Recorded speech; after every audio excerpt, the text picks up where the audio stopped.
ATA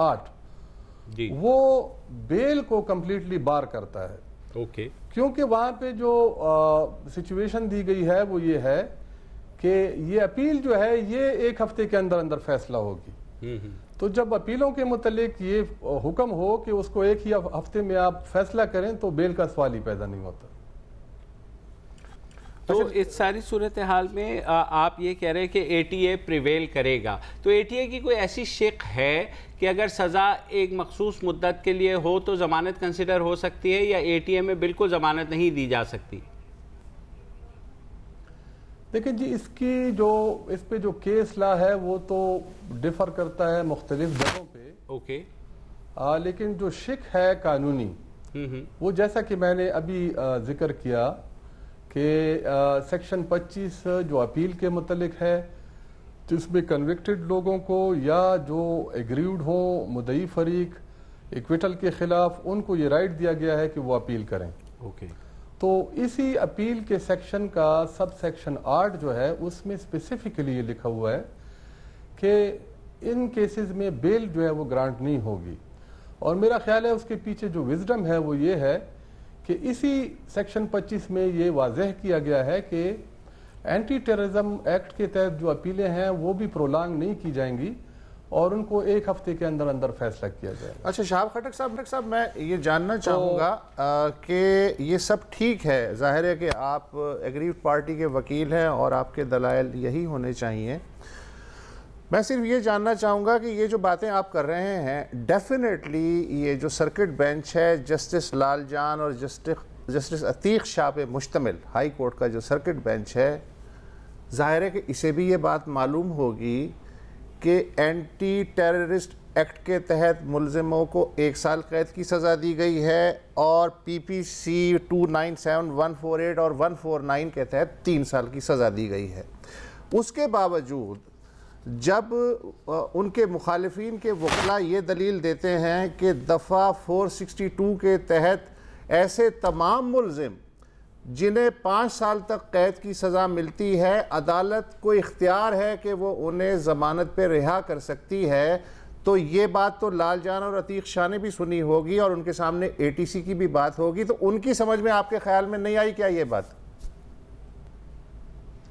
دیکھیں جی, یہ صرف ایکیڈیمک اور آرگومنٹس کی حد تک یہ مسئلہ جو ہے یہ محدود نہیں ہے. اس میں جو بنیادی مسئلہ ہے وہ یہ ہے کہ ابھی یہ ساری اپیلیں جو ہیں یہ یکجا نہیں ہوئی تھیں, اور یہ جو آج ضمانت کا جو یہ کیس فیصلہ ہوا ہے اس کے ساتھ بھی مین اپیلیں نہیں لگائی گئی تھیں, بلکہ صرف ضمانت کی درخواستیں جو ان کے ساتھ فائل ہوئی تھیں وہ لگائی گئی تھیں.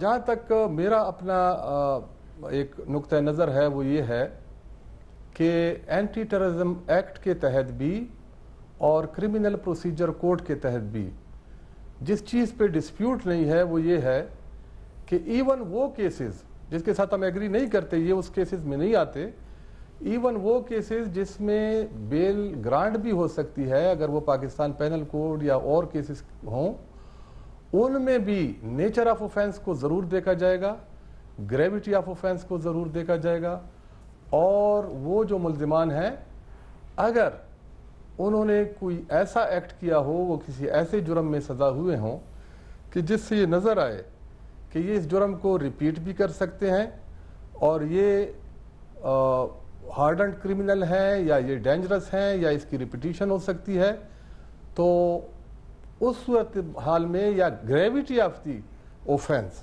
وہ بھی بڑا اہم ہے. یہ سب ججوں نے دیکھا ہوگا نا فیصلہ کرتے ہوئے, یہ سب ججوں نے دیکھا تو ہوگا فیصلہ کرتے وقت. جی ضرور دیکھا ہوگا, لیکن اب یہ انہوں نے یہ بھی دیکھا ہوگا کہ اس میں کچھ اپیلیں جو ہیں وہ پشاور میں پینڈنگ ہیں ابھی, اور جو اس کیس میں مدعی ہے اس کو ابھی اطلاع بھی نہیں پہنچی, تو یہ بھی انہوں نے دیکھا ہوگا. تو ہمارا کہنے کا مقصد یہ ہے تو اب آپ اپیل کریں گے اس فیصلے کے خلاف فوری طور پہ؟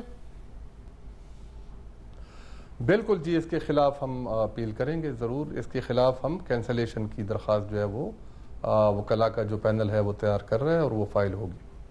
چلیں کل دیکھتے ہیں کہ اب ان کی ضمانت ہوتی ہے یا آپ کی اپیل پہ یہ بات رکتی ہے.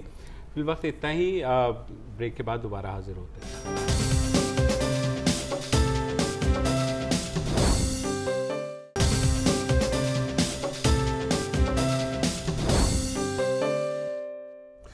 Welcome back. Mashal Khan case کے 26 ملزم پہلے رہا ہو گئے, 25 عدالت نے اب ضمانت لینے کا فیصلہ کیا ہے. اسی پہ ظاہر بات ہو رہی ہے. مشال خان کے خاندان کے وکیل ہیں شہاب خٹک, وہ ہمارے ساتھ موجود ہیں. شہاب صاحب یہ بتائیے کہ یہ جو فیصلہ ہو گیا ہے ہائی کورٹ کا, اس کی میرٹ ڈی میرٹ پہ تو ہم نے بات کر لی, فیصلے کی نقل آپ کو ملی ہے؟ جی, فیصلے کی نقل جو ہے وہ ابھی ہمیں نہیں پہنچی اور ہم کوشش کر رہے ہیں کہ اس کی نقل جلد از جلد حاصل کریں. ہمیں یہ بھی معلوم نہیں کہ ڈیٹیلڈ فیصلہ انہوں نے آج ہی لکھا ہے یا صرف شارٹ آرڈر کیا ہے. تو اس ساری صورتحال میں اس فیصلے کا کیا امپیکٹ ہو سکتا ہے؟ دیکھیں جی, یہ جو فیصلہ جب آیا تھا تو ہم نے اس کو ویلکم کیا تھا ان دی سینس کہ ایک بیلنسڈ فیصلہ تھا جس میں ہمارا یہ ایک ہماری ریزرویشن تھی کہ بعض ملزمان کو کم سزا دی گئی ہے یا ان کے متعلق لینینٹ ویو لیا گیا ہے, لیکن ادروائز سوسائٹی میں ہمارے جو خصوصاً طالب علم ہیں مختلف انسٹیٹیوشنز میں پڑھ رہے ہیں, ان کے لیے بھی یہ ایک اچھا فیصلہ تھا تاکہ ہمارے تعلیمی اداروں میں اور ہماری سوسائٹی میں جنرلی یہ جو وائلنس ہے in the name of sects and religions, اس کو ذرا کمی کرنے میں مدد ملے گی. اب یہ جو آج فیصلہ ہوا ہے تو میں یہ عرض کرنا چاہوں گا کہ اس میں میں بالکل ایز اے لائر یہ کہنا چاہوں گا کہ اس میں عجلت کی گئی ہے اور انصاف کے تقاضے جو ہیں وہ پورے نہیں کیے گئے. اوورآل اس کا سوسائٹی پہ اور جو خصوصاً تعلیمی ادارے ہیں اس پہ بھی کوئی اچھا اثر نہیں پڑے گا. آپ نے دیکھا تھا کہ جب اس کیس میں کچھ ملزمان کو ایکوٹ کیا گیا تھا تو ان کو ایک وارم ویلکم جو ہے وہ دیا گیا, اور انتہائی قابل افسوس بات ہے کہ وہاں پہ اس جرم کو ایڈمٹ بھی کیا گیا. تو اس وجہ سے ہم کہہ سکتے ہیں کہ ہماری کورٹس جو ہیں وہ اس پریشر کو برداشت کرنے میں کامیاب نہیں ہو رہی جو کہ لافل پریشر نہیں ہے, جو کہ ایک ان لافل پریشر ہے. تو میں اسی پر یہ کنکلوڈ کروں گا اپنی یہ بات کہ اس کا عام سوسائٹی پہ, اسٹوڈنٹس پہ, طلباء پہ, طالبات پہ, ہمارے ینگسٹرز پہ کوئی اچھا اثر اس کا نہیں پڑے گا ان دا لانگ رن. تو آپ کو لگتا ہے کہ کل آپ اتنی جلدی مطلب کم وقت میں آپ کامیاب ہو سکتے ہیں ان کی ضمانتیں رکوانے میں؟ ہاں, اس میں کچھ لیگل فارمیلٹیز ہوتی ہیں بالکل, اور ضمانتوں کو جب کینسلیشن کا کیس فائل ہوتا ہے تو اس میں وقت لگتا ہے. لیکن مجھے امید ہے کہ ہماری سپریم کورٹ جو ہے وہ کورٹ آف لا ہے, کورٹ آف اپیل بھی ہے, لیکن وہاں پہ لیگل جو لا جو پرووائڈ کرتا ہے جو چیزیں اس کو ذرا اسٹرکٹلی لیا جاتا ہے. تو ہمیں امید ہے کہ اس کیس میں جو لیکوناز ہیں وائل گرانٹنگ دی بیل اس کو سپریم کورٹ دیکھے گی اور وہ اس کو سیٹسفائیڈ کرے گی. اچھا, میں ایک اپنی معلومات کے لیے شہاب صاحب آپ سے ایک سوال پوچھنا چاہتا ہوں کہ ہائی کورٹ کا مین بینچ ہو یا سرکٹ بینچ ہو, اس سے کیا فرق پڑتا ہے کہ اگر میں پشاور ہائی کورٹ کے پشاور بینچ کے سامنے جاؤں یا ایبٹ آباد بینچ کے سامنے جاؤں, اس سے کیا فرق پڑتا ہے؟ دیکھیں جی, سرکٹ بینچز جو ہیں یہ صرف ان علاقوں کے لیے بنائی گئی ہیں جو کہ ذرا دور ہیں اور وہاں کی لوکل جو ایریا ہے وہ اس کے انڈر آتا ہے. اس کیس میں یہ بھی ایک کویسچن ہے اور وہ یہی ہے کہ یہ کیس جو تھا یہ ایبٹ آباد کی سرکٹ بینچ کا کیس نہیں تھا, یہ کیس مردان کا کیس ہے, اور اس کیس کی اس کا جو ایریا ہے اس کیس کا وہ پرنسپل سیٹ یعنی پشاور ہائی کورٹ کے ساتھ آتا ہے. اس کا ٹرائل اگر شفٹ ہوا تھا یا ٹرانسفر ہوا تھا تو وہ مخصوص درخواستوں کی وجہ سے ہوا تھا جو کہ مدعی فریق نے دی تھی کہ اس کا ٹرائل جو ہے وہ مردان میں نہ ہو. تو اب ٹرائل نہ ہونے کا مقصد یہ نہیں ہوتا کہ اس کی جو اپیل ہے وہ بھی اس علاقے میں سنی جائے جس کی جورسڈکشن ہی نہیں ہے. ادروائز اگر کوئی کیس اسی علاقے کا ہے جس سرکٹ بینچ میں وہ سنا جا رہا ہے تو سرکٹ بینچ میں یا پرنسپل سیٹ میں کوئی فرق نہیں ہوتا اپنی یعنی وہ بھی ہائی کورٹ ہے یہ بھی ہائی کورٹ ہے. فرق جو ہوتا ہے وہ یہی ہوتا ہے کہ سرکٹ بینچ میں اپنے مخصوص علاقے کے علاوہ باقی جگہوں لیکن سرکٹ بینچ نے یہ کیس قبول تو کیا نا, علاقے کا تھا یا نہیں تھا؟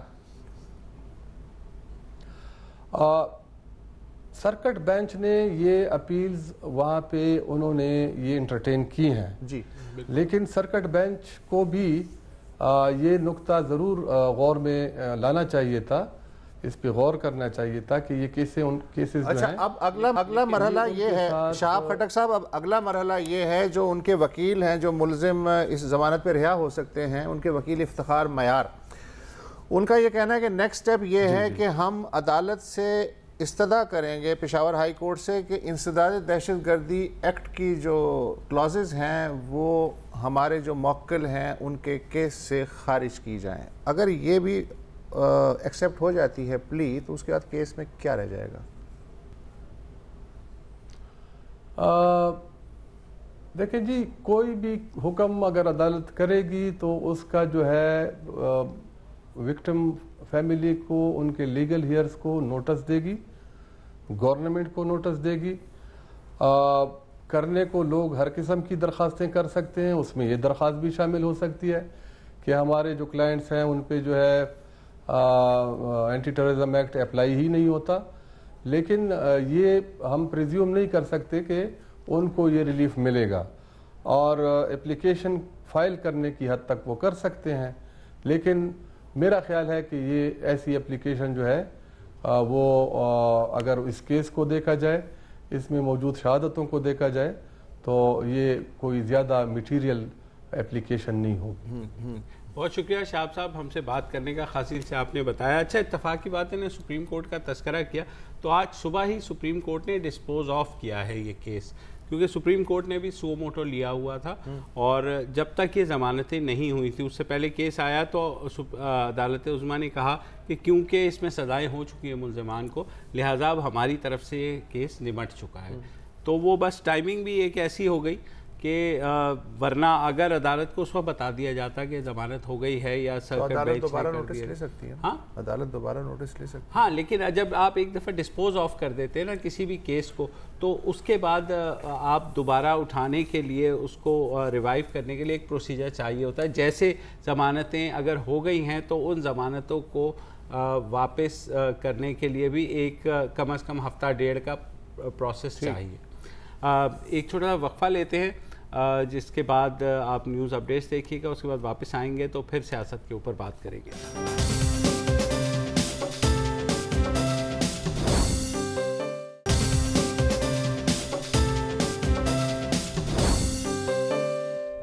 Welcome back. آج حکمران جماعت مسلم لیگ نون کی قیادت اپ گریڈ ہو گئی ہے, یعنی نواز شریف صاحب جو صدر بننے کے قابل نہیں رہے تھے سپریم کورٹ کے ججمنٹ کے بعد, اب وہ قائد ہوں گے اور تمام عمر کے لیے, اور جو ان کے برادر ہیں شہباز شریف صاحب وہ صدر بننے کی ایکٹنگ کریں گے, یعنی ایکٹنگ پریزیڈنٹ ہوں گے.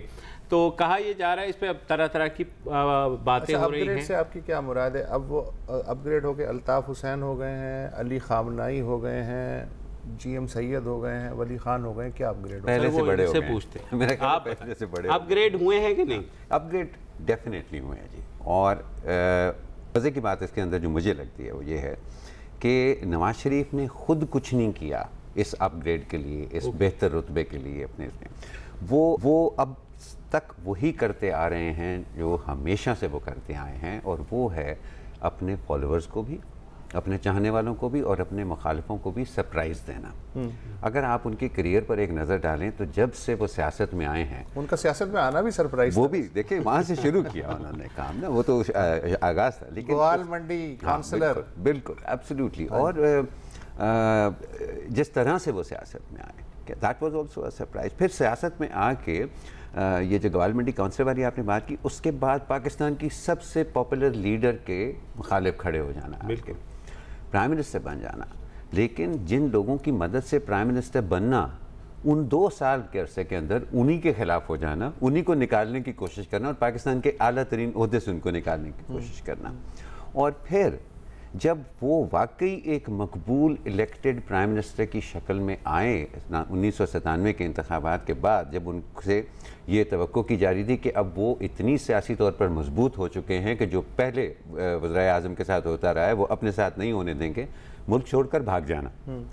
ہر لمحے پہ انہوں نے سرپرائز کیا, اور پھر کرنا خدا کا یہ ہونا کہ دوبارہ آنا, اور اس بھاگنے کو اپنے جو ہے وہ بالکل سیٹ اسائیڈ کر کے دوبارہ سیاست کے اندر آ کے دوبارہ اقتدار میں آ جانا, دوبارہ 2/3 اکثریت, دوبارہ 2/3 اکثریت لے کر, اور دوبارہ جانا. اور اس دفعہ نہیں صاحب, اس دفعہ جب ان کے اوپر ان کو ہٹایا گیا اقتدار سے, پے در پے ان کے اوپر مقدمات کیے گئے, بیٹی کے اوپر, بچوں کے اوپر, ان کے قریبی رشتہ داروں کے اوپر. اسی دوران ان کی بیگم کی طبیعت بگڑتی ہے, وہ لندن چلے جاتی ہے اپنے علاج کے لیے.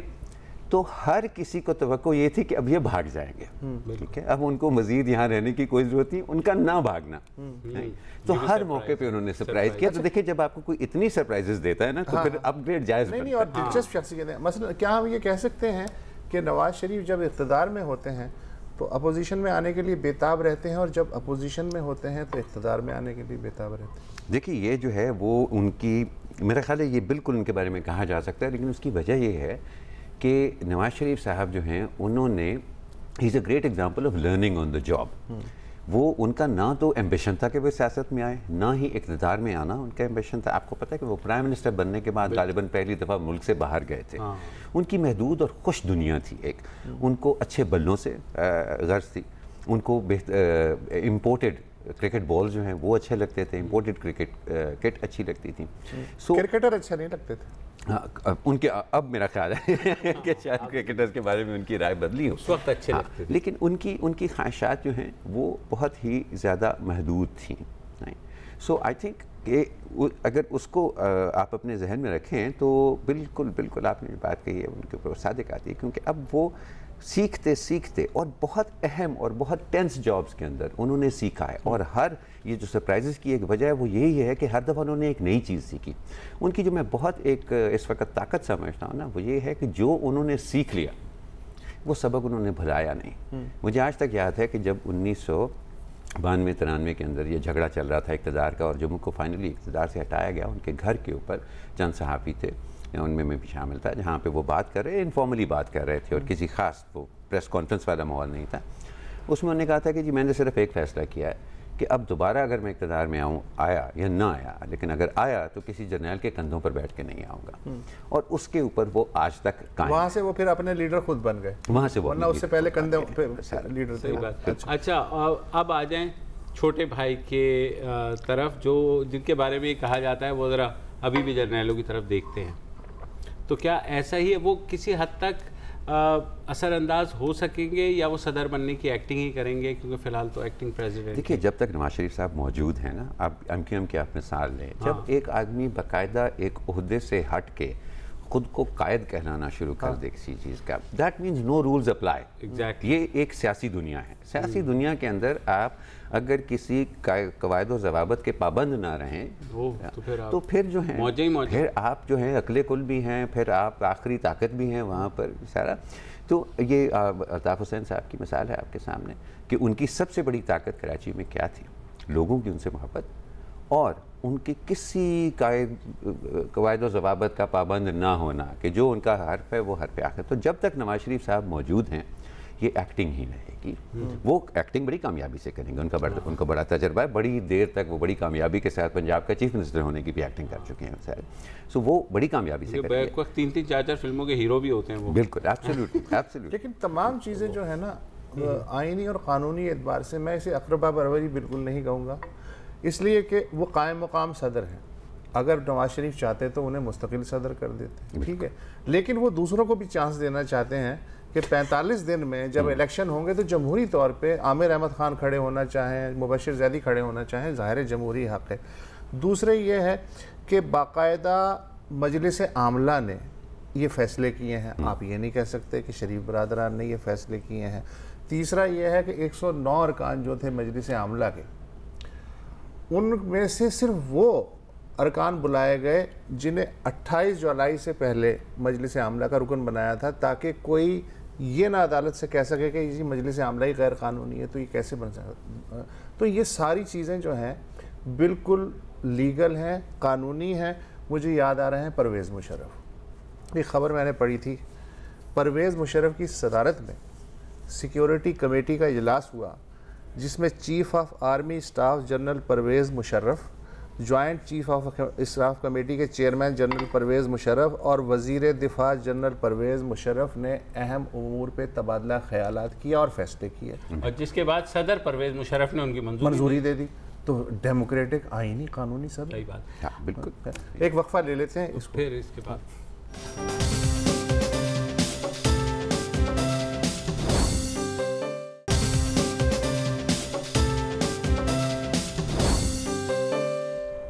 Welcome back. گفتگو یہ جاری ہے کہ نواز شریف مسلم لیگ نون کی صدارت سے نااہل ہونے کے بعد بطور تاحیات قائد جنہیں آج منتخب کیا گیا اپ گریڈ ہو گئے ہیں یا کیا ہو گئے ہیں؟ میرے دونوں ساتھی کہہ رہے ہیں کہ یہ اپ گریڈ ہو گئے ہیں۔ اچھا جناب یہ بتائیے، اگر یہ اپ گریڈ ہو گئے ہیں تو جیسے ہی اعلان ہوا کہ اور نواز شریف جو ہیں اب تاحیات قائد ہوں گے تو کراؤڈ نعرے لگانے لگا وزیر اعظم نواز شریف۔ بالکل یہ اچھا پھر یہ خبر یہ آئی کہ جو انہوں نے نااہل قرار دیا ہے سپریم کورٹ نے انہیں صدارت کے لیے، تو اب مسلم لیگ اس کے خلاف اپیل کی بھی تیاری کر رہی ہے۔ فرض کریں وہ اپیل منظور ہو جاتی ہے اور عدالت کہتی ہے جی ٹھیک ہے یہ ہمارا ڈومین نہیں ہے، آپ صدر ہیں، تو اس کے بعد تاحیات قائد کیا پھر بقول آپ کے اگر اپ گریڈ ہوئیں تو ڈیموٹ ہو کے صدر بن جائیں کہ کیا ہوگا؟ کیا پہلے تو یہ نعروں پہ آتے ہیں نا وزیر اعظم نواز شریف کے نعرے، دیکھیے جو Pakistan software export board بنانا، تو ہمارے ایک بڑے اچھے دوست ہیں التمش کمال، بڑا زبردست سافٹ ویئر انجینئر تھے، وہ گئے، انہوں نے کوئی سافٹ ویئر ڈیولپ کیا، وہ Pakistan software export board کے پاس اپنی لائسنسنگ ریکوائرمنٹس وغیرہ وہ پوری کرنے کے لیے، تو جو بہت ہی ایک سینئر افسر تھا، مجھے اچھی طرح سے یاد نہیں اس وقت، شاید وہ ہو سکتا ہے یہ عین ممکن ہے کہ وہ چیئرمین ہو، لیکن مجھے اچھی طرح سے یاد نہیں کہ بہت ہی سینئر افسر تھا، ان سے کہا، انہوں نے کہا کہ اچھا جی پھر وہ کاغذی کارروائی کے لیے یہ بتائیے کہ آپ کا را مٹیریل کیا ہے۔ اب وہ تھوڑی دیر سوچنے لگا تو اتفاقاً اس کی جیب میں ایک فلاپی ڈسک تھی، اس وقت یہ USB ڈرائیوز تو ابھی بنی نہیں تھی، تو اس نے اٹھا کے باہر نکال کے تو سامنے رکھ دی، انہوں نے کہا جی یہ میرا را مٹیریل ہے۔ کہتا ہے نہیں لیکن آپ تو لاکھوں ڈالر کے وہ ایکسپورٹ کی بات کر رہے ہیں نا، تو یہ کتنی ہوں گی کہ یہ لاکھوں ڈالر کا جو ہے یہ بنے گا؟ تو ہماری مینٹالٹی جو ہے نا وہ ابھی تک وہی ہے کہ ہم سمجھتے ہیں کہ جو چیز ہمیں سمجھ آتی ہے وہ تو وزیر اعظم ہے نا، یہ رہبر اعلیٰ اور یہ فلانا ٹھمکانا یہ کیا ہوتا ہے، اس کا مطلب کیا ہے سارا؟ تو لوگ جو ہیں ان کے ذہن میں تو یہی ہے، لیکن دیکھیں کیوں یہ ہو، عین ممکن ہے کہ یہ خواہش لوگوں کی پوری بھی ہو جائے، اور وہ کیوں ہوگی؟ کیونکہ جو بھی آپ بات کر رہے تھے نا بریک سے پہلے جانے کے، جو اس وقت مسلم لیگ کے اندر ہو رہا ہے وہ سب قانونی ہو رہا ہے، یہ تو سب قانونی ہو رہا ہے، مجھے آپ سے اتفاق ہے، لیکن اگر کوئی چیز اس میں قانونی نہیں ہو رہی تو وہ مارکا ہے جو کہ نواز شریف کے خلاف شروع ہوا ہے، خواہ وہ عدالتوں کے ذریعے ہو رہا ہے، خواہ وہ JIT وغیرہ کے ذریعے ہو رہا ہے، خواہ وہ ان کے پارٹی کے اندر ان کے ناراض اراکین کے ذریعے ہو رہا ہے، اس کے اندر نہ کوئی چیز قانونی ہے نہ کوئی چیز اخلاقی ہے، وہ خالصتاً ایک آبجیکٹو ڈریون سیاست ہے، اور یہی وہ چیزیں ہیں جنہوں نے پیپلز پارٹی کو اس کی تمام ترخامیوں کے باوجود آج تک زندہ رکھا ہوا ہے، اور اب یہی شرف جو ہے نواز شریف صاحب کو بھی حاصل ہو گیا ہے کہ ان کے ساتھ آپ جو مرضی کر لیں، ان کو آپ پاکستان کی سیاست سے دور نہیں رکھ سکتے۔ ہاں، ان کا نیریٹو جس طرح سے اوپر گیا ہے، آپ کو حیرانگی ہوتی ہے یا آپ کا خیال تھا، کیونکہ سب کا ہی بڑے بڑے ترم خوان تجزیہ کاروں کا خیال تھا کہ جناب یہ پاور سے آؤٹ ہوں گے اور یہ فزل آؤٹ ہو جائیں گے، پارٹی بکھر جائے گی اور نئے انتخابات ہو جائیں گے اور everything will be as per the plan, جو بھی اسٹیبلشمنٹ کا ہوتا ہے ہر دفعہ وہ اسی طرح ہی ہو جائے گا۔ وہ نہیں ہوا، تو آپ کو آگے کیا لگتا ہے اب کہ بظاہر تو یہ دکھائی دے رہا ہے کہ نون لیگ کی اکثریت آ جائے گی، ساتھ ساتھ یہ خطرات کا بھی اظہار کیا جا رہا ہے کہ جناب ہو سکتا ہے عزیز ہم وطنوں ہو جائے، کیونکہ 10 سال گزر گئے ہیں اور پاکستان کی تاریخ میں ہر 10 سال کے بعد بھائی لوگ آتے ہی ہیں سلام کرنے کے لیے، تو یو تھنک کہ this time will be different? دیکھیے یہ جو بیانیے کی بات ہے نا، اس کا جواب میرا خیال، میری نظر میں وسعت کے وہی وزیر اعظم والے پوائنٹ سے جڑا ہوا ہے کہ لوگوں نے پھر بھی وزیر اعظم نواز شریف کے نعرے لگائے۔ تو یہ بیانیہ ان کا اس لیے کامیاب ہوا ہے کہ جی اس کی سمپلسٹی اور اس کی معصومیت دیکھیں اس بیانیے کی. 3 لفظ ہیں کہ مجھے کیوں نکالا. تو جس طرح سے وزیر اعظم کا کانسیپٹ سمجھ میں آتا ہے نا لوگوں کو, اسی طرح سے یہ بہت سمپل. اگر وہ بڑی کسی کمپلیکیٹڈ سیاسی فلسفے میں پڑ جاتے ہیں کہ جی ایک جمہوریت کے اندر اقتدار جو ہے وہ عوام کے منتخب نمائندوں کے پاس ہوتا ہے اور اس کے علاوہ کسی ریاستی ادارے کو یہ حق نہیں پہنچتا, کسی کو یہ بیان نہ سا بات سمجھ آنی تھی صحیح طرح سے, نہ اس نے انہوں نے کہا مجھے کیوں نکالا. تو مسلم لیگ کے نئے صدر کیا کہیں گے؟ اور ہاں اب یہ دیکھنے والی بات ہے کہ وہ کب کہیں گے. ایک تو یہ ہے کہ وہ کیا کہیں گے, لیکن انہیں جو بھی کہنا ہے وہ کب کہیں گے. So I think this it's become very difficult. اب now it depends because he is somebody who surprises. ہم پہلے بات کر چکے ہیں نا, وہ ہر دفعہ آپ کے لیے ایک نئی گیند پھینکتے ہیں, آپ کو حیران کر کے رکھ دیتے ہیں. اور عمران خان بھی full of surprise ہر بار نئی گیند پھینکتے ہیں کہ عمران خان کا نہیں جی, میں سمجھتا ہوں کہ عمران خان جو ہے وہ اس دفعہ وہ in a way پاکستان کی ایک بڑی عجیب سی بات ہے کہ آپ کسی بھی لیڈر کو اٹھائیں, وہ آج جو کر رہا ہے اس کی ماضی میں نظیر آپ کو ضرور مل جاتی ہے.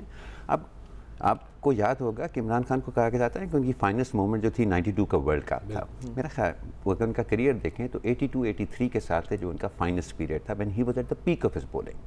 انہوں نے اپنے آپ پر اتنا اعتماد کیا, اتنی زیادہ بولنگ کرائی کہ اپنی ٹانگ توڑ دی. اچھا اس وقت وہ اپنی پیک سیاست میں تھے 2013, 4 سال بعد آپ نے دیکھیں انہوں نے اپنا حال کیا کر لیا. اوور 6 بالوں کا ہوتا ہے نا, اس وقت جو عمران خان کی سیاست میں جو بالنگ کرا رہے ہیں 6 میں سے کتنی بالیں وائڈ ہیں اور کتنی صحیح سیدھی جا. میرا خیال ہے ابھی ان کا اوور شروع بھی نہیں ہوا اور اب امپائر کہنے والا ہے کہ بھائی جاؤ آرام کرو, اسی طرح سے چلتے رہے تو دوبارہ ٹانگ ٹوٹ جائے گی.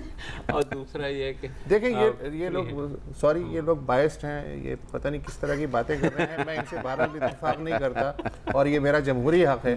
تو عامر احمد خان آپ کا بہت شکریہ کہ آپ تشریف لائے. پروگرام کو 4 چاند لگ گئے, ویسے تو 3 چاند ہوتے ہیں. تو بہرحال کل پھر ملاقات ہوگی. اجازت دیجیے, خدا حافظ.